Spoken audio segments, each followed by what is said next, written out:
What's up, everybody? Welcome to the Let Go, Let God podcast. I am so excited. I have my friend Jake here on the episode today, so I will introduce him. I am just going to say a quick prayer before we get started. Dear Father, we thank you so much for this wonderful day. I thank you that we get to sit down and just talk about all the amazing things that you're doing in Jake's life and just talk about you and your plans for us and just all the things that we may see now or that you have in store for our future, Lord. I just pray that you come into this room and sit down at this table and have this conversation with us. And in your name I pray. Amen. Amen. All right. So I want to introduce you guys to Jake. So we actually met, I don't even know how many years ago. Was it 2016? Like Bethany Bible? Yeah. Something like that? Somewhere in there? Our old church, that's how we met. We were both in the college group. 119. 119, yeah. Why was it called 119? I think it was like Psalm 119. I never knew that. I lived for years. So we should go back and read it and see what exactly. Yeah. Anyway. We should, definitely. So yeah, we met at our old church, and then we kind of have stayed in touch, lost touch, and kind of I think social media has kept us friends, which has been cool. Mm-hmm. So it's cool to see, how we were little babies back then and evolving into still growing adults. Yeah. It doesn't really feel like we're adults sometimes. It's pretty wild. But, no. Yeah. Still feel like a college student in a lot of ways. Yeah. Which is, yeah. I do too. Yeah. So yeah, Jake and I have been awesome friends since, and he's an amazing photographer and videographer. Oh, thanks. And so we will kind of talk about that in a little bit, so we can get into that stuff. But cool. I want to jump right into the first question, which is, what is one good thing happening in your life right now? Yeah, no, God has been good. So the most relevant thing is that we are, or at least I'm preparing for engagement and getting married. Julie and I, my fiance, we are getting married in Dublin, Ireland, which is crazy. So cool. In March. And yeah, I think God has just been really active in preparing the both of us for that season. We've been doing premarital every week, which has been really good, really challenging. Makes you really vulnerable, but it's all been such a good experience. Yeah. I think that's the biggest thing. It's been such a joy to grow together with Julia and prepare for that big step of marriage. And yeah, it's an exciting time. Just having the support of both of our families as well, just come together. And the fact that our families get along as good as they do, it's also encouraging because our families are very different, but it just works. So that's been fun getting to know my parents and then her parents' dynamics, and then realizing that we just have such a good support system. So yeah, that's been a really exciting phase for sure. What made you guys pick Ireland? Great question. So her dad actually works at Microchip Technologies, which is it sounds generic, but they literally patented the microchip. Uh-huh. So they have their products and everything. They sell microchips to everybody. And he's actually in the process of finishing his career in Ireland. So last January, he moved to Ireland to finish his last 6 or 7 years with the company. And then after that, he's retiring. And the reason why Ireland is because they have a huge tech presence there. And so he was just nominated to, finish out a bunch of projects over there. So he has the qualifications. So anyway, all that to say, we were looking at venues here and we weren't really clicking with any of them unless we traveled out of state or really far north, either Flagstaff or otherwise. And he just on a whim was well, what about Ireland? I see all these pretty places all the time when I do walks and things like that. And so we're okay, let's check it out. And we found 3 and then narrowed it down pretty quickly to 1. And then it just worked out with our budget and our contacts there that he had. And yeah, we're super stoked about it. So it's a literal castle, which is cool. Crazy. It was restored I want to say 5 or 6 years ago. Mm-hmm. And yeah, it's going to be a really cool scenic location for like photos and video and just good memories too. So yeah. That's so And I cool. love Ireland. Like I'm Irish as well, so it's like Yeah. I kind kind of of thought that's why you picked it. I yeah, was like, that was yeah. definitely Jake's idea. Yeah. I was a strong supporter of it once we like started looking at how to bring that to life, that idea to life. Yeah. So I love Ireland. I've been there twice, and it is my favorite with place Bethany one on the time, planet. right? Yeah, I went on Yeah. a missions trip for the first time there. Mm, And then the second time I was already kind of over on that side of the world, and so I yeah. just hopped over there. But it's oh, like if I could go anywhere, I would probably pick there again, even though Mm. I've already been. So it'll be It's really cool. yeah, and all the people are so friendly too, and they're Yeah. like so giving. And honestly, I see that like in all the other countries I've been at, and that makes me just wonder if like America is the only one that has that issue of not being as giving as other countries. Yeah. I'm always just blown away by the hospitality of other nations and countries, so Yeah. it's pretty cool. It is really cool. So you mentioned you guys are doing premarital Yeah, counseling. yeah. So would you recommend that for people? Absolutely. I have had a couple people in the past, either in college or shortly after college, that they weren't doing premarital. And now, after being in it, I'm like, I don't know how people can properly prepare without it. Mm-hmm. We're reading through a book called Tying the Knot Mm-hmm. by the last name of the author is Green. I don't remember. Maybe it's like Rob John Green, John Green, Green, maybe? maybe. But Look that up. yeah, it's a great book, and it does a lot to prepare us, and anybody reading it, to be honest, about marriage. And having Jesus at the center is so important because we make so many, if not all of our life decisions based off of that foundation, and just not having that in your day to day Mm-hmm. just sets you up really badly for the next potentially 50 years together. Yeah. And so that's been really powerful in our walk. Some chapters are like better than others, but overall, like it's a really good way to talk about things that you maybe didn't talk about, just like going on dates or like getting to know each other, Mm-hmm. like finances or like delegating, like who's going to do what with the house and like chores, but also just like expectations and in-law relations too. Yeah. Managing in-laws is going to be interesting as well because like everybody Yeah. has to have those boundary talks. So it kind of like sets you up to discuss that and get you in a mindset that's more prepared for that. So That's a good point because I feel like, I mean, I'm not engaged or married, but I feel like whenever you're with somebody, it's, you're very consumed by them in a hmm healthy way. And then you get married and you don't really know problems or issues hmm until you're faced with them. And so this is a good way to kind of weed that out when you're in a good, healthy mindset versus like, oh my gosh, I'm in a high stress, high anxiety yeah, mindset and now we have to figure out what we're going to do. But yeah, it's like you can go back to it and be like, okay, we talked about this, let's remember the yeah. logical decisions that we made, not the emotional ones that we're Right. thinking right now. So I think the greatest analogy of that is there was like an old ad on TV in like the early 2000s, and it shows a mechanic and he's standing in between a like run down car that's on fire, smoldering, and then a brand new pristine luxury car.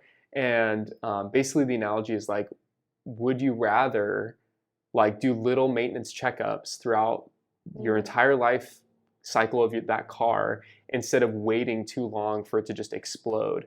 And that same thing is true with like relationships, but also marriage. Is like you need to have these like little checkup moments and these little conversations to make sure that you are both on the same page instead of just like waiting for something to blow up Yeah. passively. You should be proactive instead of passive. So that was a really good analogy that the book kind of spelled out. And Yeah. yeah, it's true for a lot of, if not all, relationships. Yeah, I love how you brought that up because actually one of my pastors at one of my old churches said kind of the same thing, but with Hmm. your relationship to Christ. He was like, think about your car. You need oil changes, you need hmm new tires, you need all these things, and you expect for that to happen. You need to do maintenance on your car. And he's like, why would you not do that with God? Mm-hmm. Why would you not like always be checking in with him? Like he is literally the creator of the universe and navigating your life and all of Yeah. that stuff. So it's like, really good analogy. Yeah. Maintenance. Yes. Also, I need an oil change. So Yes, it's a good yes. reminder. There you go. Very cool. What do you feel like has been like the most fun thing about being engaged? Yeah, I think just being able to grow with Julia's family and my family. We're spending way more time together with both of our families and just really seeing one, Julia interact with my family. It's like so natural at this point, and they already say like, "Oh, I love you," like on the way out the door, So like vice cute. versa. Yeah. And then me integrating with her family, and again, just like realizing that we do have such a good support system moving forward. If something were to happen, or if like we need external advice on any particular situation. Um, I also love the like wedding planning itself. Like I really wanted to take more of an active role in wedding planning because I know like a lot of brides like they do the majority of things and then the groom just kind of like sits in the background. But I really wanted to take a active stance in it, and so it's been really fun like coming up with ideas for the wedding itself, and then um, trying to figure out like seating arrangements or like the registry and setting up our future home together, specifically with the registry. So that's been really cool. Just seeing, like, bringing our home together to reality as we're like listing things on our registry and Yeah. seeing how these things can be useful for us Yeah. as we like host events or like have people over and things like that. So that's been really fun as well. And then premarital, like it's not all negative. Like it's really fun too. Yeah. Some of the questions that they have us go through, Yeah. some good icebreakers. So Yeah. yeah, it's been all those experiences combined. It makes it really enjoyable. Yeah. That's good. I love that. Yeah. I feel like it's definitely an exciting time. So it sounds like you're soaking up every minute of it. Trying to. Honestly, we got engaged and we're like, oh, we have like 8 months until marriage because we wanted like a relatively shorter engagement. Yeah. And I was like, that's gonna be so slow. But now, like after the new year, it's speeding by. We're like 55 days now, and it's flying by. So I'm really trying now to have a mindset change of, like you said, soaking it in and being Yeah. cognizant of these like last couple months, and enjoying them to the fullest. So yeah, time flies. It's crazy. Good stuff. Well, I'm excited for you guys. Thank you. Yeah. So let's get into the question of the podcast. Shoot. So, what is a life-changing lesson the Lord has taught you? Yeah, it's a great question. Yeah, well, with wedding planning and engagement, everything like that, like those are all great things.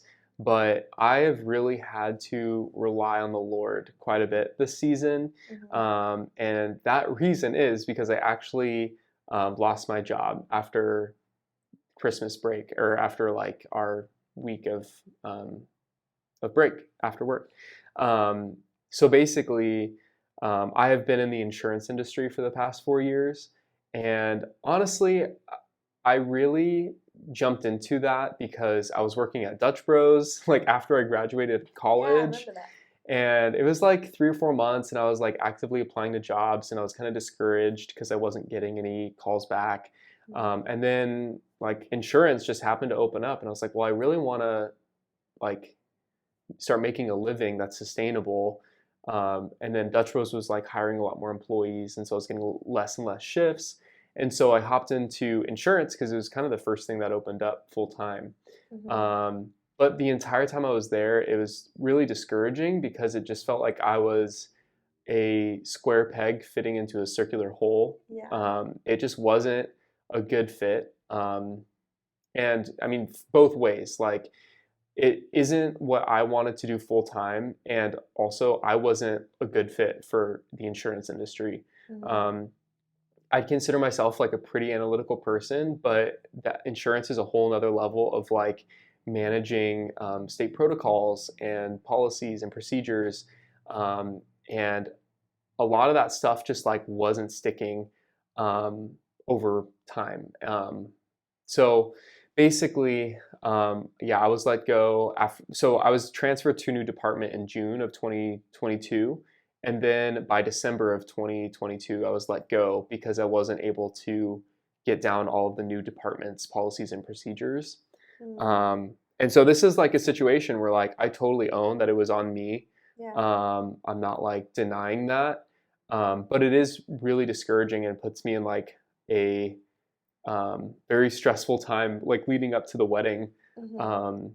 because I want to be like the provider and I want to be able to, um, yeah, like work hard to like found the home that Julie and I are creating, but not having that plan or that reliable, dependable income has been really uh, growing for me personally.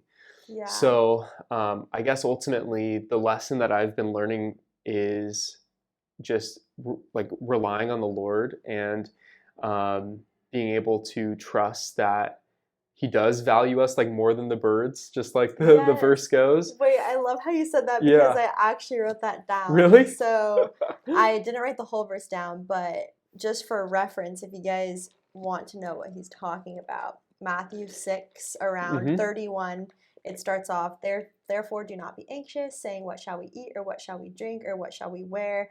And then before that, it talks about like the birds, do not worry about what they're going to eat. God hmm always provides for them, and then seek the kingdom first, and all else will be given to you. So yeah, like so good. I just Yeah, wanted to give that little plug because it's like so true and it's so hard when you're yeah, going through it. It's so hard. yeah, yeah, and yeah, just being able to rely and trust in His will too, because that's something that I often like take for granted or even Hmm. forget about is God's will for my life is way better than my will for my life. Yeah. Um, and so I firmly believe that like God is way more integrated into our lives that than we know Hmm. and that we're aware of. And so I truly believe that this new path is going to like lead for better things that and better ways that I can be utilized to further His kingdom. Yeah. I don't know that destination at this time. I wish I did. Yeah. But I'm just actively applying for jobs and making sure that when I do get interviews, I pray over them and I just make sure that I'm at least submitting them to His will and Yeah. like letting Him know that, I trust in His timing Hmm. ultimately. So that's definitely Yeah. something I've been learning and being stretched Yeah. for during this season. Whenever you're feeling anxious or like I know I'm in a very similar situation at the moment as you right now, and I know my mind gets so consumed with Mm, all of the what ifs, like, or just the uncertainty of God's plan, and I'm like, well, if you're gonna take this away, then what am I supposed to do? I'm like, yeah, aren't you gonna show me what I'm supposed to do next? And I think just sometimes we don't have clarity right away, and so then that's where the patience comes in. So what have you been doing? Like, if you ever feel like those negative thoughts are really bombarding you, hmm or like, is there anything that you're like, oh my gosh, okay, I need to get out of this and just like mm, redirect to something else? yeah. Yeah, that's a great question.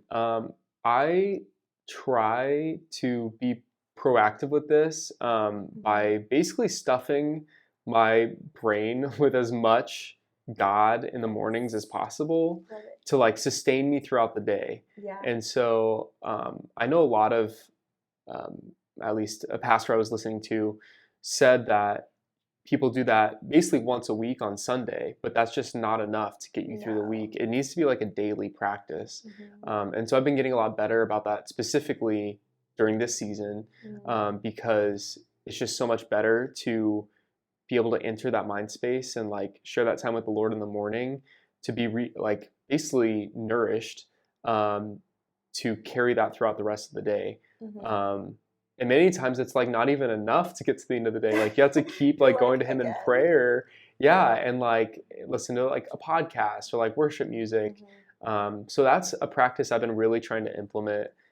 Actually, this week specifically, it was like the first one where I'm like, okay, I want to grab the bull by the horns and like actually commit this. Mm-hmm. Um, so, because last week was like really crazy, and I felt my soul just, I was just tired so Mm-hmm. frequently.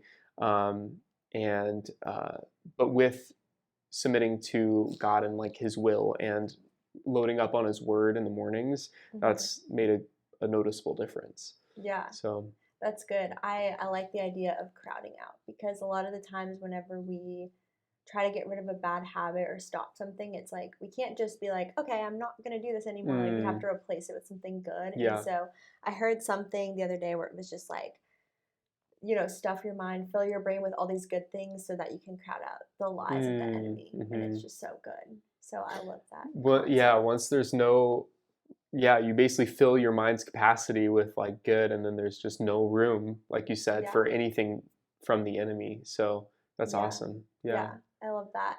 And I think going back to another verse that I wrote down, sorry, was Philippians 4:19, and just talking about how God will provide for all your needs. So, and my God will supply every need of yours according to his riches in glory in Christ Jesus. And so on top of, while you're listening to sermons or podcasts or filling your brain, just like filling your mind with God's truths, because if you are seeking him and following him, it's like he wants to reward you and he wants to provide for you. And earlier you brought up the concept of, I don't remember exactly what you said, but you were just talking about how there's better things in store for you. And I think right now you're in the midst of everything, and it's like, okay, I don't really know what's happening, but it sounded like what you were doing was a season of your life, and now it's time for that chapter to close so that something better can come along. Yeah. And again, it's hard when you're in the waiting season. One of my best friends, she said, she was like, a lot of times we're just sitting in God's waiting room, but there's a lot that we can learn in God's waiting room. And I always have been told to, like, don't pray for patience, like pray for strength and perseverance, because there's always that saying too, like, be careful what you pray for. God will definitely work on that. Yeah, the scariest prayer too that I have found myself praying, but it is the scariest, is like, God, like my life is yours. Like you can like move me wherever.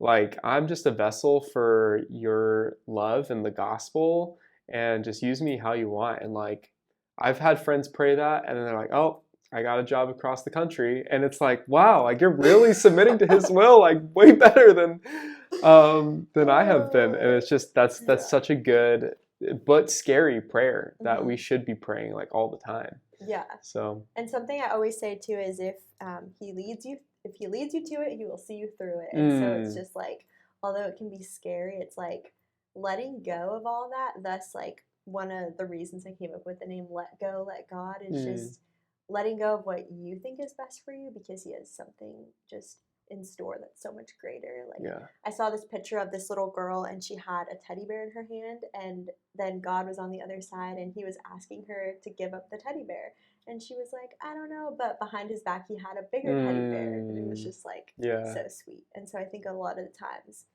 he's doing that. Like I think I'm in a season right now where, similar to you in this situation and some other things as well, but one of my other friends brought it up to me, and she's like, Erika, God is turning new soil. And it seems as though I'm losing so many things. I'm like, okay, well, why is he taking away this relationship or this job or whatever?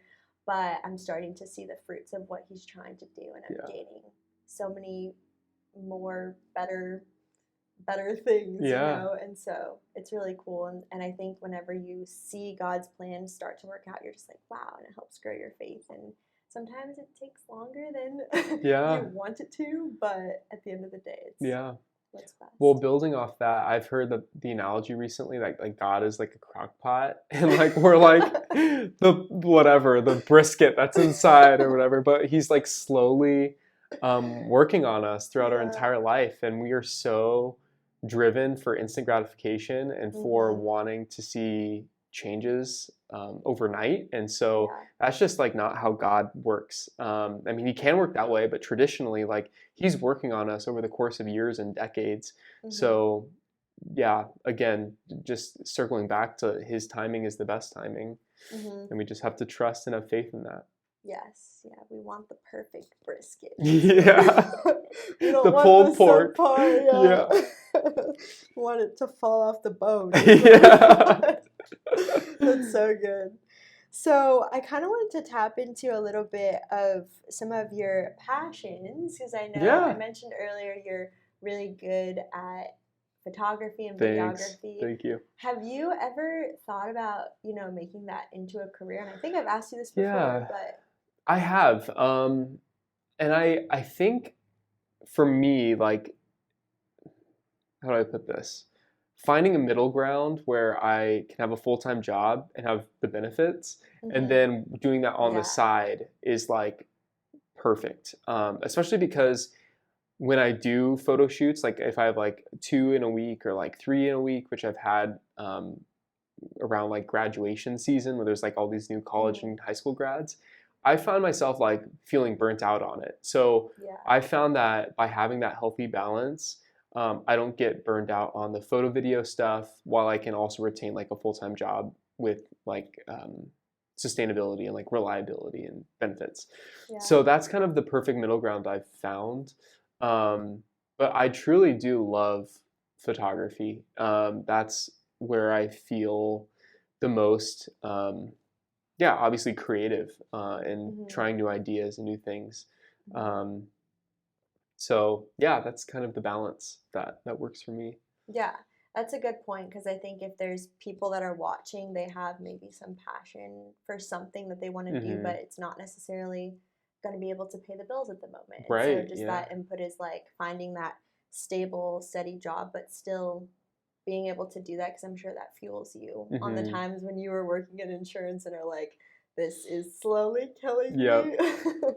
Oh, and that, yeah, and that is like circling back to that situation. That is somewhat of a positive because insurance was never fulfilling for me, hmm and I don't expect my job to be like 100% emotionally, spiritually, physically fulfilling. Like Yeah, they pay you to come back. Like there's a reason for that. Like it's a job. There's some right. like not great things about every single job, but I was like drained at that job because Yeah. I never saw in my specific positions the fruits of my labor. hmm Um, whereas like a lot of my other coworkers that had different positions, like they got to see the customers like really really happy after like landing a sale or like covering them with an insurance policy.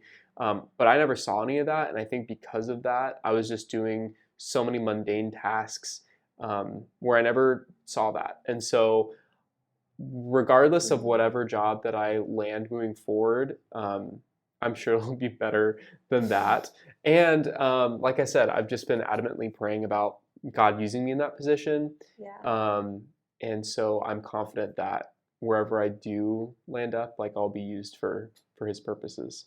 Whether Yeah. that's like, yeah, being a light in the office or otherwise. So, hmm Yeah, that's a good point because I think a lot of times we do things that we don't necessarily want to. Like that was not your end goal, but it doesn't mean that God isn't working in hmm that. And so I'm sure throughout that season of life you felt led to do that for some period of time. hmm And so I do believe he will use that even if you don't see, how or why at the moment. It's yeah, like sometimes we do have to just bear down yeah, and do the things that we don't want to do, but then other times like as long as you're following his will, like he's going to continue to work out his plan for us, which is sure. like very encouraging and always good to think about.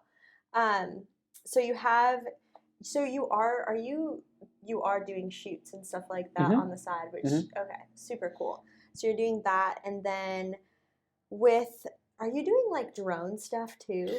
I do, yeah, Yeah. yeah, Okay. yeah. Not as frequently, because the demand of it has kind of gone down, but they're really fun. Like whenever you Yeah. do have or whenever I have a shoot like that, it's a blast. Yeah. So yeah, I guess the answer is yes. I Yeah. do, but not as frequently as maybe like 2018, 2019. Okay. Gotcha. Yeah. Yeah. So yeah, I remember it's so cool though to see because I remember whenever we first became friends, like I was doing some singing and I don't know if you Oh remember, like yeah, I had known you kind of took some pictures and your dad yeah. does photography or did hmm photography too, Still right? does, So yeah. I remember you had taken me and my friend out to make like our little album cover. Oh my Do you gosh. remember that? On the train Yeah. tracks. Yeah. Yeah, and Oh so my gosh. Yeah. Blast from the past. right?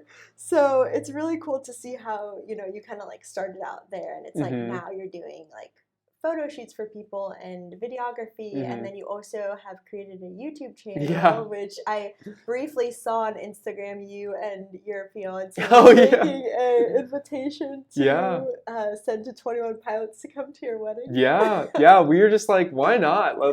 Like a lot of people send celebrities invitations to the weddings, and like 99 times out of 100 they don't show because it's Yeah. like, it's a publicity thing. Yeah. Um, but they almost, like, not almost always, but very frequently send back wedding gifts. That's so So fun. because like they can't make it for whatever reason. And so I was thinking like, oh, that'd be cool if like my favorite artist and then Julia, if she sends one to her favorite artist and see what kind of responses that we get. So Yeah. she's still picking hers I was out. gonna say, who's hers? Yeah, she's still picking hers out. She likes country music a lot, so she'll Yeah. probably send it to a country artist of some kind. Yeah, that's a good idea. I'm gonna do that too. Yeah. You'll have to keep us posted. Definitely on would what recommend, and happens. a lot of like local businesses too. Like I sent one to Black Rock Coffee, like Yes, I love coffee that. gift card. Who knows? Black Rifle, we sent one to, and a couple like local clothing Yeah, branches. So we'll see what happens. that's Yeah. so cool. But yeah, so you tell us a little bit about your YouTube channel. Sure. So for those of you out there who want to give it a subscribe, they Yeah. can. Yeah, if you like the band 21 Pilots, you'll love it. It's basically a channel I started in 2017, so I was like still going to Bethany Bible, and it's basically decrypting like all this crazy backstory and lore behind their music. So a lot of people listen to their songs and they're like, oh, they're probably talking about like God here and there, like they're probably talking about like a lot of deeper meaning stuff as well, like mental health and like depression, and they have a lot of those themes in there as well. But if you take a deeper look at them, they are singing quite a bit about like sin and like our dark side that everybody has, and basically how God can redeem that. And so they had a lot more Christian themes in their earlier music, but in this storyline, the way that it's progressing, it hasn't been as prevalent, but it's still very core to their music. And so I basically make videos like breaking down all of their themes and the story that they're telling as well, because for the last like 4 albums, they've told like a consistent story. And all their music videos, like if you line them all up, they combine to like this massive like movie basically. So it's really cool, like breaking it down and pointing out all the Easter eggs and callbacks and things like that. So I would have never known that. Like, yeah, I just hear the song and I'm like, okay. yeah, Cool. But it's actually interesting because I've been seeing a lot of stuff on TikTok about just a bunch of different artists, and like a lot of them, I mean, Taylor there's Swift always, is a big one. yeah, Yeah, there's always a story behind their song, but a lot of them will do something even bigger, and I didn't even realize that because yeah, I've honestly never taken the time to look into it, nor do I really want to take the time. yeah. But I'm like, It's if a it's in a lot. short video, I'll watch it. Yeah. So Yeah, it's NF is good. another one. He's like a rapper who Yes. has like stories in his music videos that link up, and it's cool. Like Yeah. I get a huge amount of like joy from artists that like not only make music, but for the people that really want to do a deep dive, like there's something extra there too. Mhm. So that's always fun to discover. Yeah. Yeah. Very cool. Yeah. So yeah, all the stuff is so good. Also, what is the name of the Oh, YouTube? it's Probably would want to give them that. it's Stolen Potential, which is like a cool name that I thought of when I was, well, 2017. I was like 20, 21 or something. I can't remember. But yeah, and so I tried to actually change it to my name, which is Jake Allen, my first and middle name. But then people stopped like watching my videos because they're like, well, Stolen Potential isn't uploading anymore. And so Oh, that no. name is now synonymous with like the brand. So I actually Yeah. changed it back after like a year, and then like my views shot up again. Yeah. So People just know for it. better or for worse, I'm stuck Yeah, with yeah. Stolen Potential. It's okay. So, It's good. It's yeah. kind of like mystical. I Yeah, like like it. mysterious. Yeah. Yeah. I like it. That's kind of the vibe I'm going for in the videos. So that's Yeah. cool. So if you're a 21 Pilots fan, follow the Stolen Potential. Be great. Don't search Jake Allen because you won't find anything. Unless it's on Instagram. Yeah. Yeah. What is your? Do you have a photography page? Jake Allen. Jake yeah, Allen. That's Okay. it. Yes. If you want to look at some cool photography, go to @Jake Allen. That'd be cool. So, I really appreciate you coming on the podcast today. Yeah. I think that just hearing even some stuff about just like getting ready for marriage. I know there's a lot of people in that season of life right now who just are kind of navigating through that. So I want to highlight on premarital counseling. So it's would recommend. Yeah. Good 100%. way to just kind of figure out some things to help you out in the long run. And then also just with the whole job situation, like props to just keeping a good mindset and keeping your eyes on God, because he will see you through this time, and we'll be like laughing about it. Yeah. Remember when we were on the podcast talking about this? And you're like, but seek God, and he promises to always provide. And so for those of you who are watching that maybe are going through the same thing, just hopefully these words are encouraging to you and you can take something out of this. And if you want some cool photography and some good YouTube stuff about 20-owned pilots, go follow and subscribe to Jake. But other than that, thank you guys so much for watching and listening, and we will see you next time. Bye. Bye, guys.